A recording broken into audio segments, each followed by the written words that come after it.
We're back on the record this morning. Governor Healy has announced a hiring freeze across the executive branch, and she says it's because of widespread economic uncertainty driven by the Trump agenda and congressional Republicans' funding cuts. So what would you do?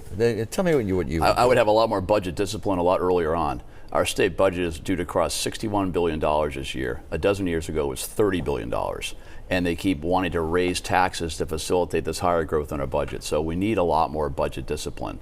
Well, they didn't raise taxes this year. Oh, she's tried a number of times. She proposed a tax on candy, prescription drugs, reducing charitable deductions, letting municipal leaders raise taxes at the local level. So I think the people of Massachusetts are sitting here saying— But I guess the legislature has not moved forward. No, but I'm saying in terms of the executive and the type of leadership you need to provide. The leadership you need to provide has to say no new taxes, and let's try to cut spending, cut taxes where we can, and that hasn't happened. Well, let's talk about Medicaid cuts, because congressional Republicans are looking at some steep Medicaid cuts, and that's a big chunk of the budget. I talked to State Senator Bruce Tarr, who's of course the Senate Minority Leader, and he says that's 36% of the budget, and it's hard to believe that if anything there gets cut, that everything else won't be impacted. No governor would ever be in favor of their budget being cut by the federal government or money being removed from their state, and I'd be in the same place. The question, is how does a governor respond to that? I made the point before, Governor Healy wants to go on TV and criticize the president. I want to go down there and make the case.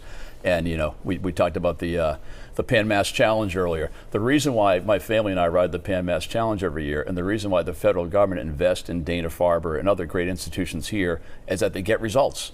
So you've got to go make the case. Here's what you get when you invest in Massachusetts. It's a very different approach. One approach is go on TV and protest. The other approach is go down there and make the case for Massachusetts. I'm sorry because I have to make it yes or no, but the governor and the state senate, the president of the state senate would like to ban these in schools. What do you think? I think it's a good idea. A good idea.